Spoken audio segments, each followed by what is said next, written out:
listening to an encore presentation of The Kevin Jackson Show. I'd like to thank the Hollywood Foreign Press Association, because we all know that the press is under siege these days. But we also know that it is the insatiable dedication to uncovering the absolute truth that keeps us from turning a blind eye to corruption and to injustice. To tyrants and victims and secrets and lies. I want to say that I value the press more than ever before as we try to navigate these complicated times. Welcome back, everybody. That was Oprah Winfrey taking a dig at Donald Trump. That's exactly what that was. You know what you can recognize that. This is the Kevin Jackson Show, KJRadio.com if you want to call us, 844-551-8255. A dig at Trump. I never have I been more impressed with the press. The press is this, that, and the other. I mean, think about how pandering that was. What a pander. And of course, nobody. What's funny, as you listen to that closely, they're not that big of a clap for her when she talks about the press. Can we get that clip and just wait till she says it and play the clip again? In fact, do me a favor, enhance it, because I want them to hear that the people aren't like, yay. You hear big claps when she says certain things, but when she was talking about the press, people were kind of like, whatever. I'd like to thank the Hollywood Foreign Press Association, because we all know that the press is under siege these days. Nothing. I want to say that I value the press more than ever before. Listen. As we try to navigate these complicated times. See? The only time they clapped is when she talked about the corruption and things like that. So they get it. These audiences get it. And you have to read between the lines with them. Now, don't make the mistake of thinking that they're sane. They're not. They are indoctrinated. They suffer from Stockholm Syndrome. All you got to do is sit down with any one of these clowns, and you'll go, oh, wow. Because people ask me all the time, Kevin, do they believe this stuff?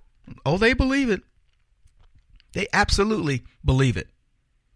And I would love to tell you that, we're getting through in a big way to the elites. You're not. But I will give you the good news here.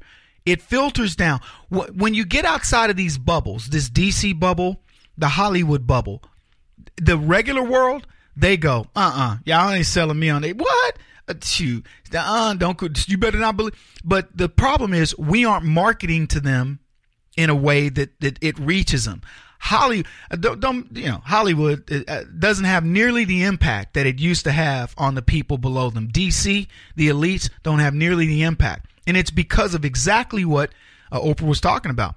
Donald Trump has pretty much minimized them because he's his own press. There was a call to have Donald Trump kicked off of Twitter. Maybe we'll get into it. And Twitter, the CEO, Jack Dorsey, said, no, he's got freedom of speech, and he's also, he said two things. One, the relevancy of what he talks about, and two, the transparency that we get by having a direct pipeline to the president. It was amazing. So Jack Dorsey, the CEO of Twitter, recognized that this is the best in democracy we have, where we get unfiltered president, unfiltered Donald Trump. And we'll get into that, too, because he was in trouble based on the tweet that he made to North Korea, which I find funny, that people would actually make a big deal about it. But I want to move on because we're running out of time. The last Oprah clip is the one that I find not most interesting, because I think the first one was most interesting, that all these men that helped her build her career. But this will tie it in as a bookend for you to see what she's now describing as the brave women of Hollywood. So let's play that clip. What I know for sure is that speaking your truth is the most powerful tool we all have. And I'm especially proud and inspired by all the women who have felt strong enough and empowered enough to speak up and share their personal stories. Each of us in this room are celebrated because of the stories that we tell. And this year, we became the story. But it's not just a story affecting the entertainment industry. It's one that transcends any culture, geography, race, religion, politics, or workplace. So I want tonight to express gratitude to all the women who have endured years of abuse and assault because they, like my mother, had children to feed and bills to pay and dreams to pursue. In all seriousness, these speeches are a little more than more acting, right? I mean, I listen to them, I'm like, that's just Oprah. Their speeches, they had children to feed, they had things to do, and it's just, oh my gosh, and you can just feel the emotion. They're acting these things out. They don't believe it. This is all acting. These are people that spend their lives pretending to be other people, and they haven't figured out who in the heck they are. It's kind of sad. But let's look at what Oprah says. I want to thank all these women for coming out and speaking your truth. Oh, so 2017 was a year that women came out and spoke their truth, and we're learning about it in 2018. But we were what? Hearing the lies in 2000. In say 2010 or in 2000 in 1990s. We're talking about things that go back decades.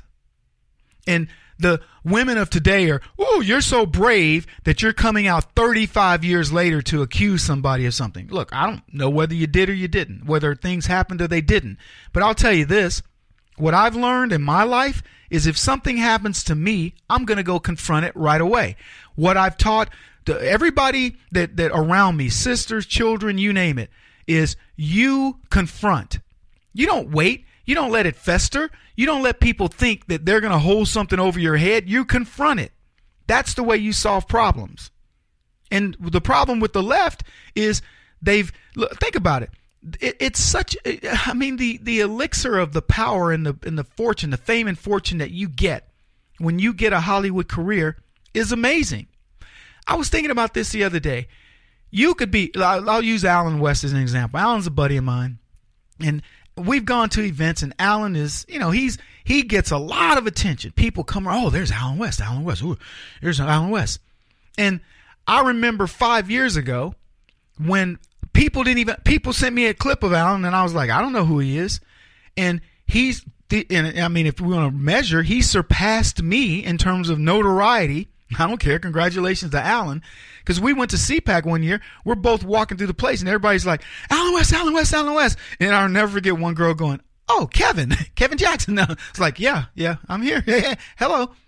But the point is, he gets notoriety. But let Denzel Washington walk through that building, and he transcends politics.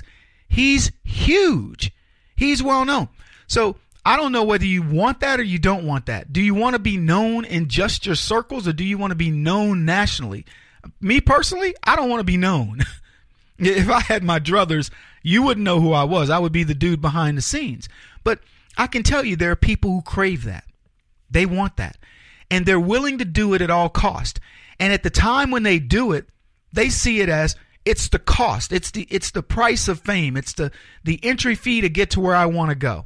And so that's what Hollywood became. It became the cesspool of, you've got to do these things I ask you to do. And quite honestly, it became ridiculous. There was a post, I can't find it, but it's out there. You can find this information anywhere. And there was called riders on people's contracts. And you should look at the riders that these stars would put in their contracts. It was to the point of ridiculousness where that the stars were saying at some point, I want to see just how far I can take this contract. So they might say, I want M&Ms in the limo, but I only want green ones. And so somebody had to take a bunch of M&Ms, pick out all the green ones and put them in a jar, and say, here you go. Another person says, I only want the scent of lavender. And, it's got to be in every room or something like that. Other people say, and I remember, I'm just going from memory here, but one of them I remember was, I think it was Streisand, that said, nobody can look at me. You will look down as I walk by, like royalty. It reminds me of those old, back in King Henry VIII, where, the king would walk by and everybody had to drop their heads. You couldn't look at the king. They had things like that. I mean, crazy stuff. Writers and contracts. And I think that the stars now just believe, you know what? I can put anything in there and these people will give me what I want. And that's where we are today. A bunch of pretentious people that don't have any connection with reality. They say things that sound good. They get up there and give their speeches, which are little more than other performances, and they want the world to take notice. He won't stop until he's the top-rated radio talk show host in America. What kind of weird competitive freak are you? This is the Kevin Jackson Radio Show.